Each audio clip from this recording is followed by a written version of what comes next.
கவிதை பேழை. கல்வி நீதி வெண்பா காப்பாற் செய்குதம்பி பாவலர். நுழையும் முன் கற்றவர் வழி அரசு செல்லும் என்கிறது சங்க இலக்கியம். தோண்டும் அளவு ஊறும் நீர் போல கற்கும் அளவு அறிவு சுரக்கும் என்கிறது திருக்குறள். கல்வியை போற்றுவதை புறநானூற்று காலத்தில் இருந்து தற்காலம் வரை தொடர்கின்றனர் தமிழர். பூக்களை நாடிச் சென்று தேன் பருகும் வண்டுகளைப் போல நூல்களை நாடிச் சென்று அறிவு பெற வேண்டும். பாடலின் பொருள்: அருளை பெருக்கி அறிவை திருத்தி மருளை அகற்றி மதிக்கும் திரளை அறுத்துவதும் ஆவிக்கு அருந்துணையாய் இன்பம் பொருத்துவதும் கல்வியென்றே போற்று. அருளினை பெருக்கி அறிவை சீராக்கி மயக்கம் அகற்றி அறிவுக்கு தெளிவு தந்து உயிருக்கு அரிய துணையாய் இன்பம் சேர்ப்பது கல்வியே ஆகும். எனவே அதை போற்றி கற்க வேண்டும். சதாவதானம். சதம் என்றால் 100 என்று பொருள்.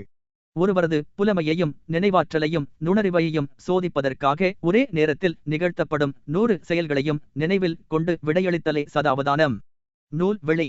சதாவதானம் என்னும் கலையில் சிறந்து விளங்கிய செய்குதம்பி பாவலர் 1874 முதல் 1950 வரை கன்னியாகுமரி மாவட்டம் இடலாக்குடி என்னும் ஊரைச் சேர்ந்தவர். 15 வயதிலேயே செய்யுள் இயற்றும் திறன் பெற்றவர். சீராப்புராணத்திற்கு உரை எழுதியவர். மார்ச் 1907 10ஆம் நாளில் சென்னை விக்டோரியா அரங்கத்தில் அறிஞர் பலர் முன்னிலையில் 100 செயல்களை ஒரே நேரத்தில் செய்து காட்டி சதாவதானி என்று பாராட்டு பெற்றார். இவர் நினைவை போற்றும் வகையில் இடலாக்குடியில் மணிமண்டபமும் பள்ளியும் உள்ளன. இவரது அனைத்து நூல்களும் நாட்டுடைமை ஆக்கப்பட்டுள்ளன. கற்பவை கற்றபின் எதிர்காலத்தில் நீங்கள் பயில விரும்பும் கல்வி குறித்து வகுப்பறையில் கலந்துரையாடி குறிப்புரை உருவாக்குக. கல்வி அது. கவிதை பேழை. இத்திருவிளையாடற் புராணம் பரஞ்சோதி முனிவர். நுழையும் முன் கற்றோருக்கு சென்ற இடமெல்லாம் சிறப்புச் செய்வது தமிழ் கூறும் நல்லுலகம்.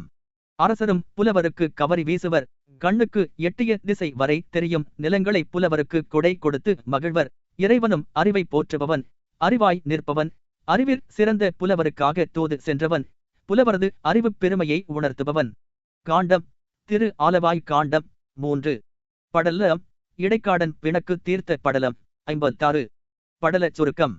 பாண்டிய நாட்டை ஆட்சி புரிந்த குலேச பாண்டியன் என்னும் மன்னன் தமிழ் புலமையில் சிறந்து விளங்கினான்.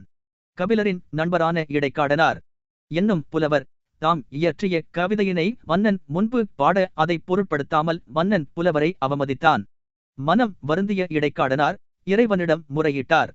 மன்னனின் பிழையை உணர்த்துவதற்காக இறைவன் கடம்பவன கோவிலை விட்டு நீங்கி வடதிருவலவாயில் சென்று தங்கினார். இதை அறிந்த மன்னன் தன் பிழையை பொறுத்தருளுமாறு இறைவனை வேண்டி இடைக்காடனாருக்கு சிறப்பு செய்தான். இறைவனும் கோவிலுக்கு திரும்பினார்.